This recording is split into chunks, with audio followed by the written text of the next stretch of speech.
Saudara, pemerintah bakal membuka program magang bagi fresh graduate lulusan dari perguruan tinggi dan akan mendapatkan uang saku setara upah minimum provinsi selama 6 bulan.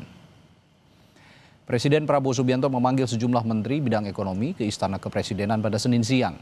Dalam rapat terbatas itu, salah satu pembahasannya mengenai paket stimulus ekonomi di tahun 2025. Paket stimulus ini menjadi bagian dari plus 4 program yang disiapkan pemerintah untuk mengerek pertumbuhan ekonomi Indonesia di triwulan 4 tahun ini.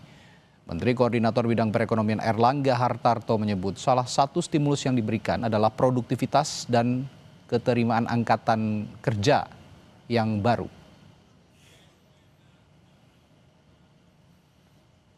Yang pertama adalah magang lulusan daripada perguruan tinggi dengan kriteria maksimum fresh graduate 1 tahun.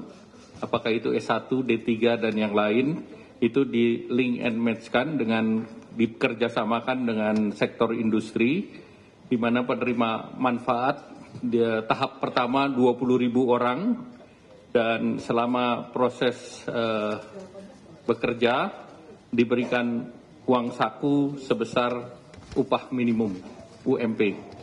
Dan ini untuk 6 bulan. Menteri Keuangan Purbaya Yudhisa Dewa memastikan uang sebesar 200 triliun rupiah telah tersalurkan ke 5 bank plat merah pada Jumat lalu. Purbaya menduga para direktur bank pasti pusing untuk menyalurkan dana. Meski demikian, ia optimistis kebijakan akan berdampak positif bagi ekonomi Indonesia.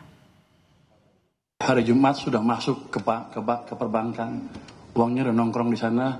Sekarang saya duga para dirut bank pusing mau nyalurin kemana.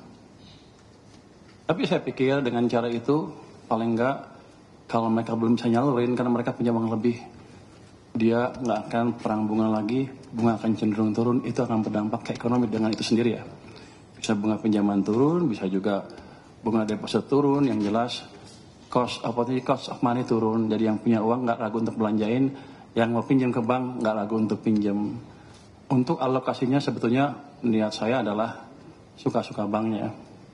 Tapi kalau banknya agak bingung, nanti ada guidance di mana mereka bisa memanfaatkan uang itu untuk membantu program-program unggulan pemerintah. DPR kembali